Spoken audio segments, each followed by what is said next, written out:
भारताचे शेक्सपियर्स म्हणून ओळखले जाणारे भाषा प्रभुराम गणेश गडकरी यांची बदनामी केल्याच्या निषेधार्थ एकवटलेल्या चांद्रसेनीय कायस्थ प्रभू समाजानं ठाणे शहरात आज तीव्र निदर्शनं करून राष्ट्रवादीचे आमदार अमोल मिटकरी यांचा जाहीर धिक्कार केलाय। अर्धवट माहितीवर आधारित मराठी भाषेला वैभव प्राप्त करून देणाऱ्या राम गणेश गडकरी यांच्या विरोधात बदनामीकारक विधान केल्याबद्दल संतप्त सीकेपी समाज बांधवांनी अमोल मिटकरी यांच्या फोटोला काळं फासलं आणि त्यांच्यावर कारवाईची मागणी केली आहे। भाषा प्रभू राम गणेश गडकरी यांची बदनामी केल्याच्या निषेधार्थ गेले काही दिवस चांद्रसेनीय कायस्थ प्रभू समाजात मोठा असंतोष निर्माण झाला होता। भारताचे शेक्सपियर म्हणून संपूर्ण जगात ओळख असलेले आणि मराठी भाषेचं वैभव वाढवणाऱ्या राम गणेश गडकरी यांच्या विरोधात अपुऱ्या माहितीवर केलेल्या विधानामुळे सीकेपी समाजात तीव्र नाराजी पसरली होती। त्याचे पडसाद आज ठाण्यातही उमटले। ठाणे शहरात जमलेल्या सीकेपी बांधवांनी ठाण्याच्या शासकीय विश्रामगृहासमोर तीव्र निदर्शनं केली आणि अमोल मिटकरी यांच्यावर कारवाईची मागणी केली। तसंच निवेदन राज्याचे मुख्यमंत्री देवेंद्र फडणवीस यांनाही पाठवण्यात आलं। तर जिल्हाधिकाऱ्यांनाही एक निवेदन सादर करून अमोल मिटकरी यांच्यावर कारवाईची मागणी केली आहे। भाषा प्रभू राम गणेश गडकरी यांची बदनामी आम्ही सहन करणार नाही असा इशारा आंदोलकांच्या वतीनं अखिल भारतीय सीकेपी मध्यवर्तीचे अध्यक्ष समीर गुप्ते यांनी दिलाय। राजसन्यास नाटक त्यातील घटना आणि प्रसंग ज्येष्ठ पत्रकार तुषार राजे यांनी विशद केले। गडकरी यांच्या पूर्वी प्रत्येक लेखक नाटककार आदींनी छत्रपती संभाजी महाराजांचं कसं विकृत चित्र रंगवलं आणि राम गणेश यांनी लढवय्ये संभाजी महाराज कसे दाखवले याची यावेळेस माहिती दिली। सीकेपी समाजाची मंडळी अनेक वर्षांनंतर प्रथमच रस्त्यावर उतरून आंदोलन करताना आज दिसून आली। त्यांच्या तीव्र भावना होत्या। जर अमोल मिटकरी यांच्यावर कारवाई न झाल्यास यापुढे महाराष्ट्राच्या जिल्ह्यात आणि तालुका स्तरावर निदर्शनं आणि निवेदन देण्यात येणार असल्याचं समीर गुप्ते यांनी जाहीर केलं।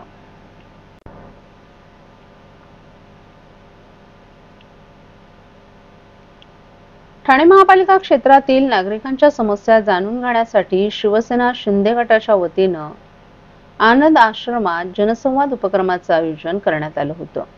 माजी महापौर अशोक वैती आणि माजी विरोधी पक्षनेते मनोज शिंदे यांच्या नेतृत्वाखाली हा उपक्रम राबवण्यात आला। यावेळी शेकडो नागरिकांनी अतिक्रमण कर आकारणी, पाणी बिल, नाले सफाई, झाडे तोडण्याची परवानगी, इमारतीतील समस्या, अनधिकृत पार्किंग, दिव्यांगांसाठी दुकानं, आर्थिक फसवणूक तसंच मुख्यमंत्री सहाय्यता निधी अंतर्गत खेळाडूंना मदत यांसह विविध तक्रारी मांडल्या। नेत्यांनी संबंधित अधिकाऱ्यांशी समन्वय साधून त्वरित उपाययोजना करण्याची हमी दिली। राज्याचे उपमुख्यमंत्री एकनाथ शिंदे, खासदार डॉक्टर श्रीकांत शिंदे आणि खासदार नरेश म्हस्के यांच्या मार्गदर्शनाखाली हा उपक्रम राबवला जात आहे। दर मंगळवारी आनंद आश्रमात जनसंवाद होणार असून गुरुवारी महापालिका कर्मचाऱ्यांच्या आणि नागरिकांच्या तक्रारींचं निराकरण करण्यात येईल। यावेळी माजी नगरसेवक जनार्दन खेतले, अशोक बोरीटकर, शैलेश शिंदे, नौपाडा विभाग प्रमुख किरण नागती, पदाधिकारी रेखा मिरजकर, संदीप शिंदे, बाबा शिंदे आणि शिवसैनिक मोठ्या संख्येने उपस्थित होते। ऑन द स्पॉट बरेचसे विषय संपलेले आहेत। आता महत्वाचा एक विषय ट्रॅफिकचा आहे का आमच्या तडफदारांनी ट्रॅफिकचा विषय आणलेला आहे। त्यासाठी ट्रॅफिकचे संबंधित अधिकारी यांच्याबरोबर एक बैठक आम्ही या आठवड्यात लावतो आहोत आणि काही आमच्या पॉवर लिफ्टिंगच्या मुलींना अनुदान देण्याच्या माध्यमातून देखील या ठिकाणी आहे। बिल्डरनी फसवल्याच्या बऱ्याचशा तक्रारी या ठिकाणी आलेल्या आहेत। अशोक वैती साहेब आणि आमचे बाकी नगरसेवक ऑन द स्पॉट ते काम करतात आहेत, आम्ही देखील काम करतोय आणि अशा प्रकारे त्या भागातील नगरसेवकांचे ज्या तक्रारी आहेत त्या भागातील नगरसेवकांना आणि शिवसैनिकांना देखील सक्षम करणार आहेत। जे नागरिकांना फसवणार आहेत सेवा नाही करणार, मग ते अधिकारी असू दे, बिल्डर असू दे, त्यांना त्यांचा जाब द्यावा लागेल। नागरिकांनी याचा फायदा घ्यावा आणि तुमच्या माध्यमातून सांगतो आणि तुमच्या माध्यमातूनच ही दुसरी वेळ आहे, चांगला प्रतिसाद आहे। अजून जास्तीत जास्त प्रश्न आणावेत, समस्या आणाव्यात, आम्ही सक्षम आहोत। आम्ही पक्षप्रमुख एकनाथ शिंदे साहेबांचे सैनिक आहोत आणि आम्ही सक्षम आहोत ते करण्यासाठी। आमचे शिंदे साहेब देखील समजले, त्यांचे मंत्रिमंडळ, त्यांचे नगरसेवक, विभाग प्रमुख, शाखा प्रमुख सर्व सक्षम होतात। धर्मवीर आनंद दिघे साहेबांनी सुरू केलेली ही परंपरा आहे। हीच परंपरा आमचे मुख्यमंत्री एकनाथ शिंदे साहेब हे पुढे घेऊन चाललेत आणि त्यांच्या आदेशाप्रमाणे हे आज ह्या ठिकाणी आम्ही सर्व काम करतोय. सर्व टीमवर्कनी काम करतो. कोणी आमच्यात नेता नाही, कोणी काही नाही. सर्व आम्ही टीमवर्कनी काम करतोय. महिला आघाडी देखील आता सक्षमतेने काम करणार आहे आणि ह्या पुढे देखील त्यांच्याकडे काही समस्या आलेल्या आहेत त्या देखील त्यांचं देखील निपटारा होत आहे.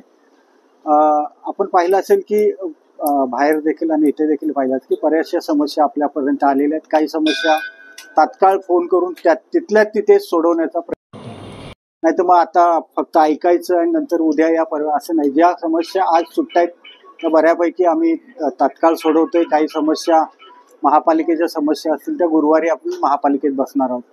अशा प्रकारचे ज्या काही आदेश आहेत आम्हाला त्याप्रमाणे हे काम चालू आहे आणि ह्याच्यामध्ये सहकार्य मुख्यमंत्री एकनाथ शिंदे साहेब यांचे आदेश आहेत त्याप्रमाणे संबंधितांना देखील खासदार असतील, आमदार असतील ह्यांना देखील सूचना त्यांनी केलेल्या आहेत की ज्या ज्या तक्रारी ह्या आनंद आश्रमामध्ये तात्काळ सोडवल्या जातील. काही तक्रारी ज्या आहेत त्या तक्रारी खासदारांकडे एखादी त्यांच्याकडनं तक्रारी सुटत तशा प्रकारच्या सूचना श्रीकांत शिंदे साहेब आहेत किंवा नरेश मस्के आहेत यांना सांगण्यात येतील.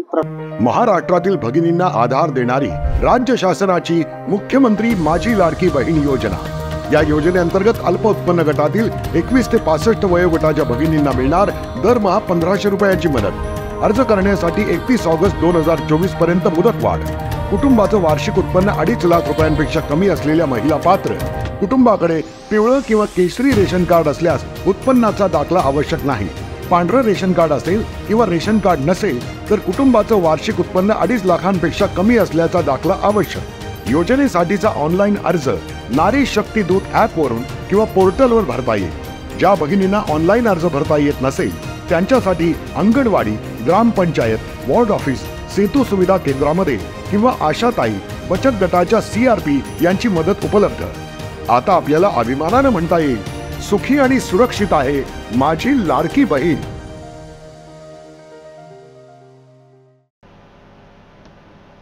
विठाई प्रतिष्ठानच्या पुढाकारानं ठाण्यातील प्रसिद्ध जिद्द शाळेत गेल्या 18 वर्षांपासून विशेष मुलांसाठी होळीचं आयोजन केलं जातंय.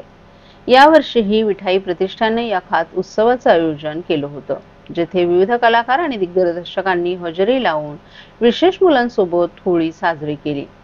यंदाच्या होळीत त्यांनी विशेष मुलांसोबत नैसर्गिक रंगांनी होळी खेळून संदेश दिला की आनंदाच्या या क्षणात पाण्याचा अपव्यय टाळता येऊ शकतो.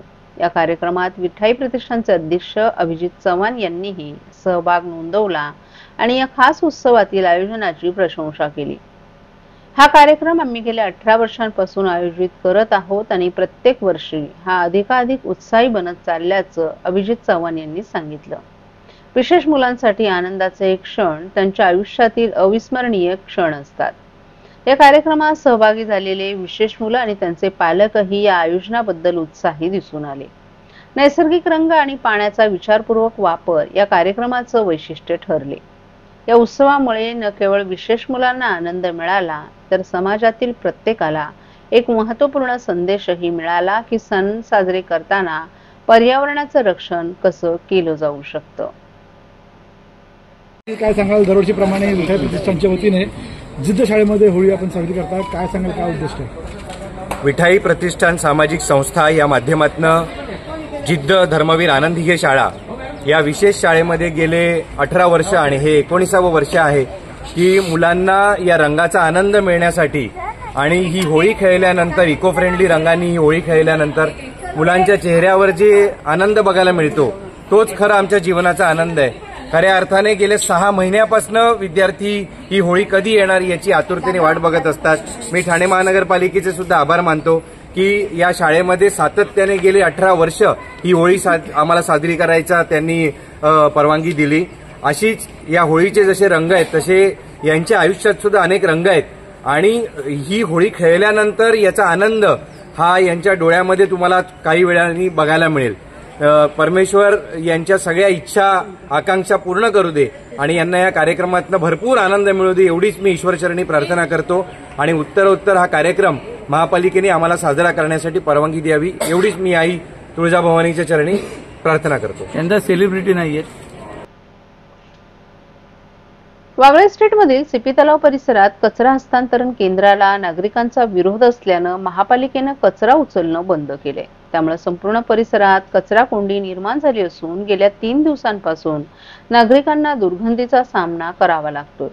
या परिस्थितीविरोधात राष्ट्रवादी काँग्रेस अजित पवार गट आक्रमक झाला असून पक्षाचे जिल्हाध्यक्ष आनंद परांजपे यांनी प्रशासनाला थेट इशारा दिलाय। परांजपे यांनी ठाणे महापालिकेवर निशाणा साधत गेल्या 3 वर्षांपासून महापालिकेची महासभा झाली नसल्यामुळे प्रशासक म्हणून आयुक्त जबाबदार असल्याचं परांजपे यांनी सांगितलं। सहाय्यक आयुक्तांना कितीही रेट असला तर 3 दिवस कचरा न उचलणं म्हणजे ठाणेकरांच्या जीवाशी खेळ आहे। महापालिकेनं नियोजनासाठी वेळ मागितलाय, मात्र नागरिकांचे हाल सहन करणार नाही। 3 दिवसात कचरा न उचलल्यास ठाणे महापालिका मुख्यालयासमोर कचरा टाकू असा इशारा परांजपे यांनी दिलाय। मुंबईत कचरा व्यवस्थापनाचा ठेका रद्द झाल्यानंतर तो ठेकेदार ठाण्यात समायोजित करण्यात आला, परंतु येथे टेंडर खुल्या पद्धतीने घेतले जात नाहीत। 2700 कोटींची युरोपहून मशिनरी ठाण्यात आली, परंतु शास्त्रोक्त प्रक्रिया राबवली जात नाही। राष्ट्रवादी महायुतीत असली तरी हा अन्याय सहन करणार नसल्याचंही परांजपे यांनी स्पष्ट केलं। या समस्येवर तोडगा काढण्यासाठी पालकमंत्र्यांनी तातडीनं बैठक घेण्याची मागणी करत परांजपे यांनी वागळे सीपी तलाव परिसरात आंदोलन योग्य असल्याचं सांगितलं। अनेक वर्ष सत्तेत असलेल्यांनी आता जबाबदारी स्वीकारली पाहिजे असा इशाराही परांजपे यांनी दिलाय। संपूर्ण ठाणे शहरामधनं कचरा उचलला जात नाहीये आणि शहरातील अनेक भागांमध्ये कचऱ्याचे ढीग हे दिसायला लागलेले आहेत। ठाणेकरांच्या बद्दल आस्था असल्यामुळे या प्रश्नावर राष्ट्रवादी काँग्रेस पक्षाने भूमिका घ्यावी म्हणून ही पत्रकार परिषद आज आयोजित केलेली आहे। गेले 3 वर्ष महासभा नसल्यामुळे सर्व अधिकार हे प्रशासक म्हणून ठाणे महानगरपालिकेच्या आयुक्ताकडे आहेत आणि त्यामुळे जी ही अव्यवस्था कचऱ्याबाबत झालेली आहे याच्यासाठी संपूर्णपणे प्रशासन जबाबदार आहे। महापालिकेमधील मुजोर अधिकारी, पात्रता नसलेले अनेक वर्ष त्या पदावर असलेले अधिकारी, कोणाच्या शैक्षणिक पात्रतेबद्दल प्रश्नचिन्ह, कोणावर भ्रष्टाचाराचे आरोप, म्हणजे व्हॉट्सअप ग्रुपमध्ये तर सहाय्यक आयुक्ताचा रेट किती नियुक्ती करण्यासाठी हे देखील व्हॉट्सअपवर जी चर्चा होते हे ठाण्यासाठी दुर्भाग्याची गोष्ट आहे। आणि घनकचरा गेले 3 दिवस जो उचलला जात नाहीये, आपण बघितलं तर वागळेला आंदोलन झालं, इथे कचरा आणू नका, पण कुठलीही पर्यायी व्यवस्था झालेली नाही। मला आठवतं की कोविडच्या काळामध्ये 32 किंवा 30 कोटी रुपये खर्च करून युरोपहून काहीतरी मशिनरी आली। आता देखील 2500 किंवा 2700 कोटीचा ठेका शास्त्रोक्त पद्धतीने घनकचऱ्याच्या व्यवस्थापनासाठी काढण्यात आलं। त्या टेंडरची कालबाह्यता संपल्यानंतर देखील ते टेंडर ओपन केलं जात नाहीये। मुंबईमध्ये कुठल्या एका ठेकेदाराचं 1400 कोटीचा ठेका माननीय राज्याचे मुख्यमंत्री देवेंद्रजी फडणवीस साहेबांनी रद्द केल्यानंतर त्याला ठाण्यात ऍडजस्ट करण्यासाठी म्हणून तर ते टेंडर ओपन केलं जात नाहीये का, हा मोठा माझा प्रश्न ठाणे महानगरपालिकेचे आयुक्त सौरभ राव यांना आहे।